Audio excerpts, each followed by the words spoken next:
एगो औरत के भाव यानी भाभी समझ ली कहा तरीका।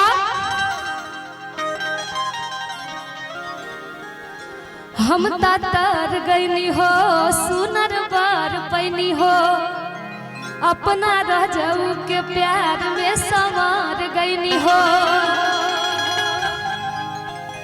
हम तर गईनी हो सुनर बार पैनी हो अपना राजाऊ के प्यार में संवार गईनी हो।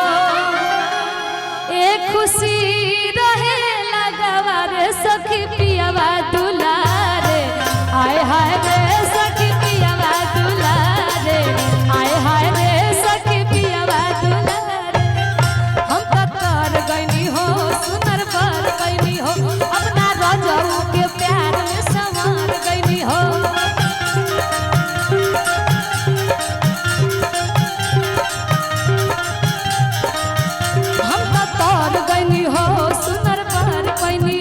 अपना राजाऊ के प्यार में संवार गईनी हो। एक खुशी रहे लगवा रे सखी पियावा दुलारे आय हाय रे सखी पियावा दुलारे आय हाय रे सखी पियावा दुलारे।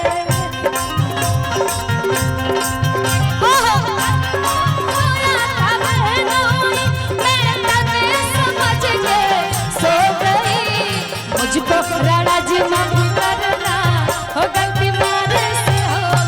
मुझको राणा जी माफ करना हो गलती मारे से हो गई।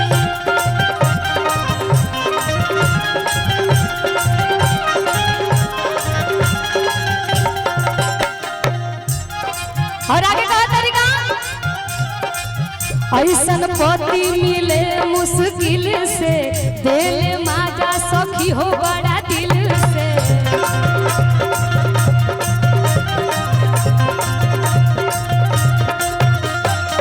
अच्छा ये बताइए ये गाना कितने लोग सुने सुने ना ये गाना आप लोग। आगे औरत के भाव बता। ऐसन पति मिले मुश्किल से दिल माजा हो सखी बड़ा दिल से।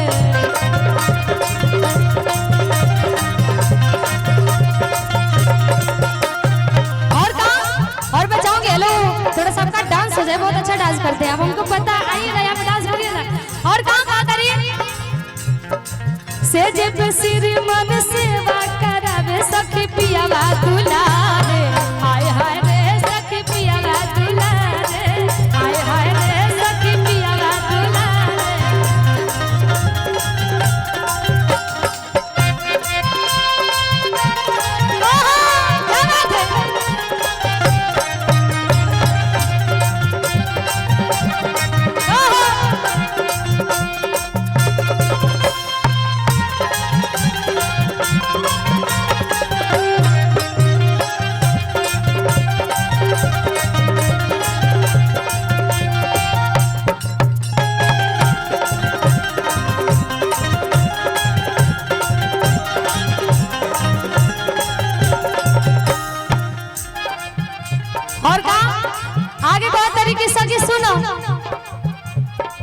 सैया हमर प्यार बरसावे नीलम पर त जान लुटावे।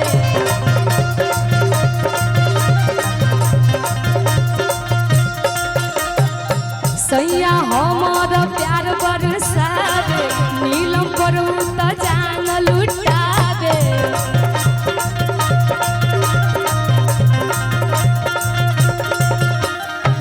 सैया हमर प्यार बरसावे नीलम पर त जान लुटावे।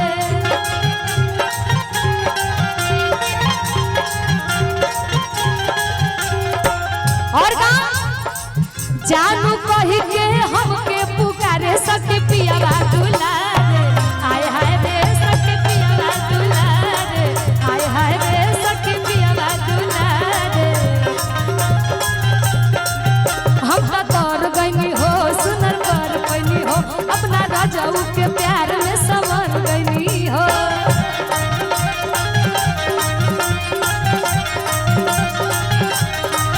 हम तर गईनी हो सुनर पर पैनी हो खुशी रहे लगावा रे सखी पियावा दुलारे हाय हाय रे सखी पियावा दुलारे हाय हाय रे सखी पियावा दुलारे हाय हाय रे सखी पियावा दुलारे हाय हाय रे सखी पियावा दुलारे हाय हाय रे सखी पियावा दुलारे हाय हाय रे सखी पियावा दुलारे हाय हाय रे सखी पियावा दुलारे। आज कोशिश की हूँ गाने के लिए, कोई भी गलती हो तो माफी चाहूंगी।